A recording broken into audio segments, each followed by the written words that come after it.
O grande sucesso do Disney Plus, WandaVision, teve seu último episódio e agora está na hora de falar a minha opinião sincera sobre esse seriado. Bem-vindo ao canal Fac Nerd, eu sou o Fábio, eu já deixo o like para ajudar a gente e se inscreve no canal para você saber mais de temas nerds, filmes e seriados. Nesse vídeo eu vou dar minha opinião sincera sobre o sucesso do WandaVision. Mas se você entrou nesse vídeo achando que eu ia falar mal de WandaVision, não, eu não vou falar mal de WandaVision. WandaVision é um seriado excelente, é um acerto da Marvel, sim. O uso do luto como tema principal para carregar o seriado é uma ideia sensacional. Funciona muito bem, ainda mais com uma personagem como a Wanda, que é completamente perturbada nos quadrinhos. E eles utilizaram muito bem isso no cinema e agora na TV. Mas o que eu também vou abordar sobre esse seriado é a polêmica das questões das teorias. Muita gente acusando o fandom de ter criado teorias demais, criando uma falsa expectativa que não foi realizada no último episódio. Até que ponto isso é verdade? É isso que eu vou falar nesse vídeo. Sobre o seriado, ele terminou de maneira épica para mim, com um confronto brilhante entre o Visão e o Visão Branco, que só poderia ser resolvido dessa forma, enquanto a Wanda e a Agatha sim tiveram um embate mais físico, no caso, utilizando magias, mas tiveram um embate sim de ataques. Isso foi resolvido de uma maneira incrível. Os poderes que a Wanda utilizou, a maneira que ela fez, os simples detalhes pequenos, como ela bloquear o Visão para que ele não atrapalhasse o plano dela, isso foi tudo feito de uma maneira incrível e coerente com tudo que a Wanda aprendeu ao longo desse seriado. O nascimento da Feiticeira Escarlate, o ganho dos poderes dela, o que ela vai fazer com Darkhold, isso está tudo já meio claro. O próprio Kevin Feige já confirmou que ela vai estar em Doutor Estranho 2. Pode ser que ela apareça em algum filme antes, mas acho difícil. Ela deve ficar para Doutor Estranho 2 mesmo. E lá que a gente vai descobrir o que aconteceu com as crianças, que já foram vistas no set. E provavelmente a gente vai receber alguma pista do que aconteceu com o Visão Branco, pois a Wanda não mencionou se ela foi atrás dele ou não. E por que ela não iria atrás de Visão Branco? Ela realmente superou o relacionamento com o Visão? O que a Marvel vai fazer para afastar esses dois personagens, ou ela vai acabar fazendo eles se unirem de novo? Sendo que o Visão Branco tem pelo menos as memórias que ele tem com ela, pelo menos de antes do Guerra Infinita. Então sim, eles têm alguma ligação. E eu vou usar o Visão Branco justamente para falar das expectativas que tanto se falou sobre as teorias de WandaVision. Na última semana, antes do último episódio, muita gente, inclusive o próprio diretor, falou que as expectativas dos fãs estavam muito altas e que isso ia sim prejudicar a experiência do último episódio, fazendo com que muitas dessas teorias fossem cair. De fato, muitas das teorias, principalmente a principal delas, que virou até meme, o Mephisto, acabou caindo e não teve absolutamente nada de Mephisto no seriado. Outras delas foi o Pietro, que é o próprio seriado, através da Agatha, faz uma piada com o Pietro. Mas o que tem de verdade nisso tudo? Será que isso realmente foi só criação dos youtubers e do fandom? Ou isso realmente foi indicações do próprio seriado? Como eu falei, eu acho o seriado incrível e ele cumpriu muito bem o seu papel como mais um filme na linha do MCU. Mas será que essas justificativas de que toda a culpa foi do fandom por ter criado e teorizado muito, será que isso realmente é verdade? Não, não é verdade. E se você vê, o próprio seriado cria muito hype para determinadas coisas. Eu nem estou falando só da questão do Evan Peters. Se você é fã dos filmes da Fox, dos X-Men, você sabia que o Evan Peters não tinha o nome de Pietro lá. Pelas questões dos direitos autorais, o nome do Evan Peters nos filmes da Fox era Peter Maximoff. Inclusive a Wanda não aparece justamente porque ela não só não era gêmea dele, como ela também não podia ser dito o nome dela. Então ela também não podia se chamar Wanda. Ela só podia utilizar o nome Quicksilver e Scarlet Witch. Então desde o início, para os fãs mais atentos, isso já era uma piada.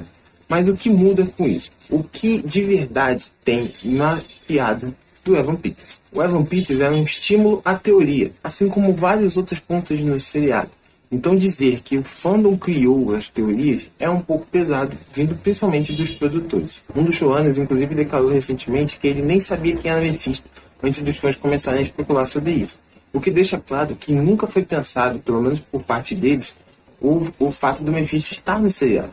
Baseado no fato de que a HQ, que cuidava principalmente da história dos filhos da Wanda, sim, tinha o Mephisto envolvido. Então o fandom criou a ideia de que o Mephisto era o vilão da série, até porque a Agatha não é uma vilã nos quadrinhos.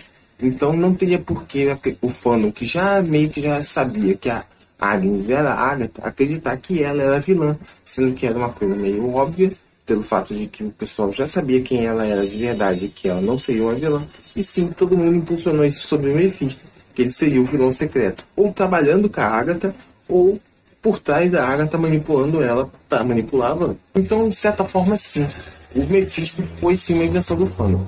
Mas e todo o resto? O apicultor, o personagem que aparece no fim do segundo episódio, não é uma invenção nossa.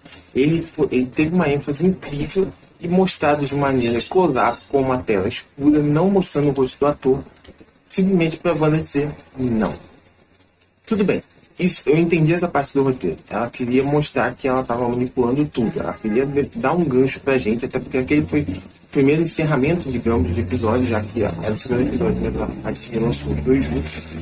Então, sim, eles queriam mostrar que ela estava manipulando toda aquela realidade. Mas por que dar ênfase num personagem que era um nobody? Ele era simplesmente ninguém. Era só um agente da SWAT. E isso ficou permeando o fandom por semanas, tentando descobrir quem era aquele cara, até que foi mostrado de novo ele entrando no Rex, e de novo ele não foi mostrado. Então, por que você incentivar esse tipo de pensamento nos fãs se você não quer que eles criem teorias? Por mais que, sim, ele não fosse o mesmo personagem, o Peter e o Pietro, serem personagens diferentes, e ele responder pelo nome de Pietro, isso foi basicamente para criar teorias. Os fãs foram enganados. Da mesma forma, foi criado o hype para a amiga da Mônica que ia ajudar ela com o veículo a entrar novamente no Rex. Por que o nome da personagem simplesmente não foi mostrado e falado logo no início, de maneira que acabasse completamente com as teorias? Não, ele foi criado um hype enorme, a Mônica repetindo por várias vezes a minha amiga, eu vou encontrar a minha amiga. E no final, não era absolutamente nada. Isso foi um hype criado pela própria série. Isso também não foi uma coisa do fandom. Da mesma forma, foi feito com os comerciais. Os comerciais eram para lidar com os lutos internos da Wanda. Mas eles eram muito indiretos e não tinham explicações claras sobre os significados deles. Mais uma vez, gatilho para teorias. Ignorando completamente o fato do Ralph ser o Pietro, que também não é o Pietro.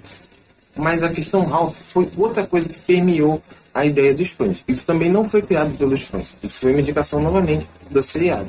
O seriado criou um hype em cima da aparição do Ralph, sendo que ele também não era ninguém. Ou na verdade é, mas aí é uma outra coisa, porque tem algumas teorias que não morreram. Por exemplo, a teoria do Ralph não morreu. A teoria que agora a gente chama de Ralph Pietro ainda existe. Afinal, já foi falado pelos produtores de que o Evan Peters pode reaparecer no universo Marvel. E sim, o nome dele é uma piada, então indica muito que o nome dele pode sim ser um nome falso. No episódio 3 é falado sobre uma pessoa que o FBI está protegendo em Westview, que seria uma pessoa que estava participando do grupo de proteção de testemunha. Pessoas do grupo de proteção de testemunha são visualmente conhecidas por pouquíssimas pessoas, geralmente só o agente responsável por cuidar do caso e algumas pessoas auxiliares dele, como por exemplo o juiz, que deu a proteção à testemunha, e normalmente os outros agentes ficam sabendo apenas poucos detalhes, como a casa onde mora, a cidade, o bairro onde mora, ou algum nome referência, como um nome falso dele, por exemplo, ou o nome verdadeiro, para a pessoa responder ao agente do FBI. No caso, Ralph Bonner parece muito ser um nome falso, até pela piada que tem nele. Ralph Bonner parece muito ser um nome falso, até pela piada que tem nele. Isso dá indícios de que o Ralph, sim, pode ser a pessoa que o FBI está protegendo. Até porque lá atrás, quando a SWAT começou a achar as fichas das pessoas que estavam presas no Rex, em nenhum momento foi mostrada a ficha do Ralph. E se o Ralph era um morador da cidade, por que a SWAT não teria uma ficha dele? Na verdade, a ficha dele provavelmente é confidencial, pelo fato dele estar no serviço de proteção à testemunha. Isso indica que sim, o Pietro pode ser um herói da Marvel, mas não, ele não vai ser o Mercúrio, e nem vai ser o Pietro. Mas ele pode ser um outro personagem que vai ser revelado mais pra frente, que pode se tornar um herói no futuro da Marvel. Eles estão deixando a gente sonhar! Assim como a teoria do Ultron. Pela parte do Hayward, sim, ela morreu, mas o Visão Branco ainda existe. O que o Visão Branco vai raciocinar a partir do momento que agora ele se conscientizou que é o Visão, ninguém sabe, só o Kevin Feige provavelmente. Lembremos que a ideia principal desse Visão Branco era destruir o Visão. Se ele se conscientizou de que ele é o Visão, será que ele pode tentar se destruir? Mas se a gente lembrar também, tem a primeira ordem que o Visão Branco recebeu no seu cérebro. A primeira ordem era que ele era um corpo do Ultron. O Visão Branco tem o mesmo corpo do Visão original. E a primeira coisa que ele recebeu na programação é de que ele era um corpo do Ultron. Então, se ele, dependendo de como ele fizer os cálculos na cabeça dele, pode ser que ele simplesmente volte a essa origem e querer reviver o Luthor para ser o corpo dele.